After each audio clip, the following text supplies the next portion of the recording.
नमस्कार।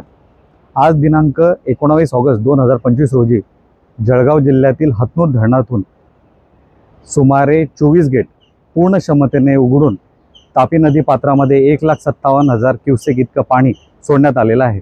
त्यानुसार नंदुरबार जिल्ह्यातील प्रकाशा व सारंगगडा बॅरेज मध्यम प्रकल्पाचे द्वार नियंत्रण करण्याचे काम प्रगतीत करण्यात आलेले आहे। सद्यस्थितीत संभाव्य पूरस्थिती लक्षात घेता प्रकाशा बॅरेज मध्यम प्रकल्पाचे 9 गेट पूर्ण क्षमतेने उघडून 1,25,000 क्युसेक इतकं पाणी तापी नदी पात्रात सोडण्यात आलेलं आहे।